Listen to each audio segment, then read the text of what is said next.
Dengarkan kata-kata motivasi berikut sebelum memulai aktivitas. Dan sebelum mendengarkan, bagi kamu yang belum subscribe channel ini, yuk subscribe jika kamu menyukai suntikan motivasi-motivasi kehidupan yang lainnya. Dan berikut kumpulan motivasi-motivasi Buya Hamka yang memotivasi hidup. Tugas kita bukanlah untuk berhasil. Tugas kita adalah untuk mencoba dan terus mencoba. Karena di dalam mencoba, itulah kita menemukan kesempatan untuk berhasil. Berhasil atau tidaknya, hal yang paling penting adalah mencobanya terlebih dahulu. Kalau tak pernah mencoba, tak akan pernah tahu hasilnya loh. Nah, kebanyakan dari kita justru hanya terfokuskan dengan kata berhasil itu sendiri. Sehingga yang terjadi kemudian adalah terlalu banyak pertimbangan. Ini tidak lepas dari perasaan takut yang kerap hinggap dan membuat kita enggan untuk mencoba. Dengan artian ya kita itu hanya stuck, diam di tempat itu saja. Maju pun mustahil, mundur pun bisa jadi. Jangan takut gagal, karena orang yang tidak pernah gagal hanyalah orang yang tidak pernah melangkah.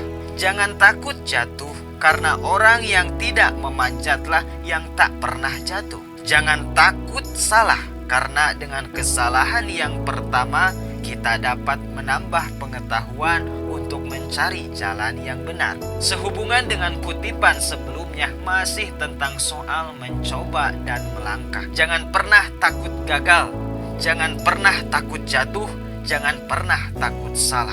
Dengan istilahnya, lebih baik kita gagal, lebih baik kita jatuh, lebih baik kita salah dengan usaha kita walaupun hasilnya itu gagal terus, daripada kita diam di tempat itu saja tanpa ada usaha untuk mencoba.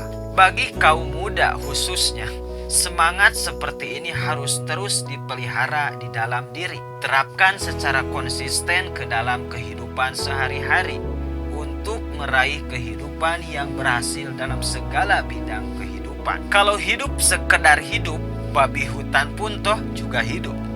Kalau bekerja sekedar bekerja, toh kera pun juga bekerja di alamnya. Artinya apa? Manusia memiliki akal yang bisa digunakan untuk membedakan mana yang baik dan mana yang buruk, mana yang menjadi haknya dan mana yang bukan. Manusia dengan akalnya dituntun untuk memiliki hidup yang bermanfaat, bukan hanya untuk dirinya saja, tetapi juga untuk orang lain dan untuk lingkungannya. Bukan hanya hidup saat bekerja, manusia juga seharusnya bukan saja melibatkan pikirannya, tetapi juga perasaannya. Mengerti mana yang masuk ke dalam ranahnya dan mana yang bukan, mana yang hak miliknya dan mana yang bukan miliknya, supaya saat bekerja tidak menyakitkan dan tidak merugikan orang lain. Kecantikan yang abadi terletak pada keelokan adab dan ketinggian ilmu seseorang, bukan terletak pada wajah dan pakaiannya. Seorang yang memahami adab dan memiliki ilmu tak akan berbuat sesuatu yang akan merugikan orang lain atau tidak patut untuk kita lakukan. Kita tidak bisa menilai seseorang hanya dari apa yang kita pakai, karena apa yang dia pakai belum tentu mencerminkan dirinya, belum tentu sebaik-baiknya. Itu artinya keutamaan seseorang menurut Buya Hamka dipandang dari ilmu dan adabnya. Semakin banyak ilmu, maka semakin lapang hidupnya. Semakin kurang ilmu, maka semakin sempit hidup. Maka dari itu mencari ilmu tidak ada batasnya. Karena semakin banyak, hidup kita akan semakin lapang. Ilmu juga membuat pikiran jadi lebih terbuka terhadap banyak kemungkinan, terbuka terhadap banyak perbedaan. Begitupun sebaliknya, semakin kurang ilmu, maka semakin sempit pula hidupnya. Bagai katak dalam tempurung istilahnya, yang mana sempit tetapi sombong. Kehidupan itu laksana lautan. Orang yang tidak berhati-hati dalam menggayuh perahu, memegang kemudi dan menjaga layar, maka ingat, karamlah ia digulung oleh ombak dan gelombang. Hilang di tengah samudra yang luas, tiada akan tercapai olehnya tanah tepi. Nah, kehidupan pun tak jauh beda. Kehidupan yang sangat keras. Orang yang tidak punya kekuatan juga tidak punya keberanian yang tinggi, maka siap-siap akan tergerus oleh waktu.